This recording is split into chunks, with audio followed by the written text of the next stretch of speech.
Kamu mungkin tidak percaya. Ini adalah sekumpulan kecil tulang punggung perak batangan yang tidak bisa meredakan banyak kecemasan.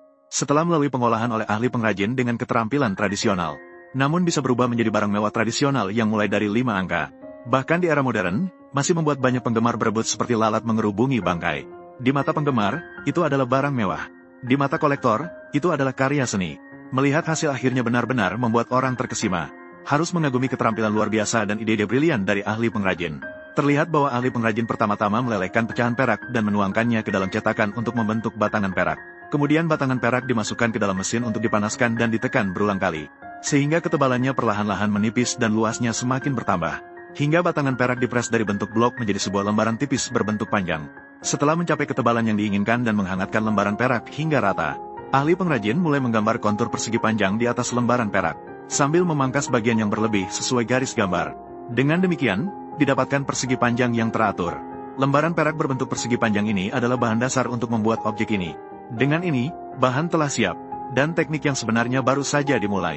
Jadi, apakah kalian sudah bisa menebak apa yang sedang dibuat oleh sang pengrajin? Kemudian, ia membengkokkan dan menyambungkan lembaran perak menjadi sebuah silinder. Dan pada sambungan yang terhubung, ia memanaskannya dengan semprotan api agar sebagian meleleh dan menyelesaikan pengelasan sambungan. Sambil mengikis dan meratakan posisi sambungan setelahnya, sang pengrajin mulai memukul dengan teliti untuk membentuk silinder ini.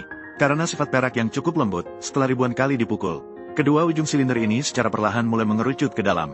Dengan demikian, dari keadaan yang datar, perlahan terbentuklah lengkungan tertentu. Dan ini hanyalah langkah pertama dalam pengolahan bahan. Sebagai sebuah kerajinan tradisional, proses pembuatannya sangat menuntut. Untuk memudahkan langkah pemrosesan yang lebih halus selanjutnya. Selanjutnya, perlu dipanaskan kembali untuk melelehkannya. Dengan demikian, dapat melanjutkan memukul kedua ujungnya untuk membentuk lebih lanjut. Untuk mengerucutkan mereka lebih jauh ke dalam. Operasi semacam ini tampak sederhana. Tanpa bantuan alat tambahan, membentuknya agar tetap bulat dan teratur. Sebenarnya, ini sangat menguji keterampilan dan pengalaman sang pengrajin. Setiap pukulan tidak hanya harus jatuh tepat, tetapi juga harus memiliki kekuatan yang merata. Hal ini dapat menjaga ketebalan dinding seluruh objek tetap konsisten.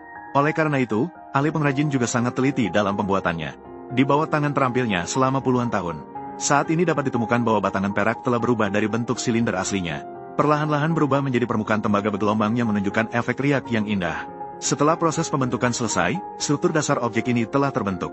Kemudian, dengan menggunakan template bulat untuk mengukur dan menggambar garis, bagian yang berlebih dipangkas dan dihilangkan. Selanjutnya, ahli pengrajin akan membuat bagian penting dari objek ini, yaitu bagian bawah dan atasnya. Bahan yang digunakan juga plat perak. Kemudian batangan perak dipukul, dan setelah itu dilas dan dipasang pada bagian utama untuk membentuk bagian bawah objek ini. Ahli pengrajin juga membuat sebuah komponen cincin bulat dari perak.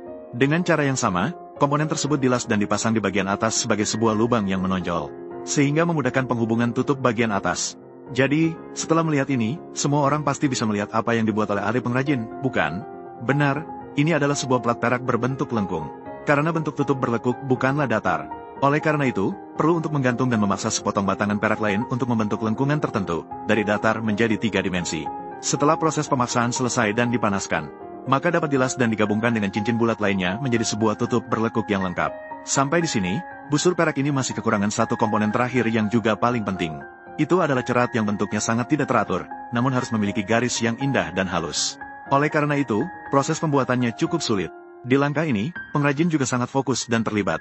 Lagi pula, jika ada kesalahan kecil, seluruh bahan harus diproses ulang.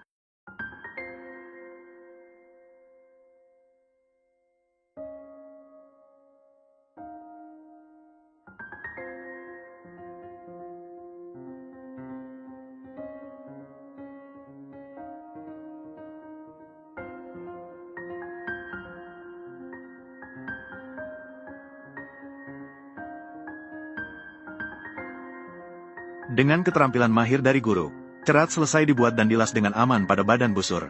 Sambil menambahkan pegangan padanya, busur perak ini pun selesai dibuat. Karena nilainya, pengrajin melelehkannya dan membentuk ulang. Setelah memberikan nilai baru dengan keterampilan tradisional, ia secara instan berubah menjadi sebuah karya seni yang indah dan elegan.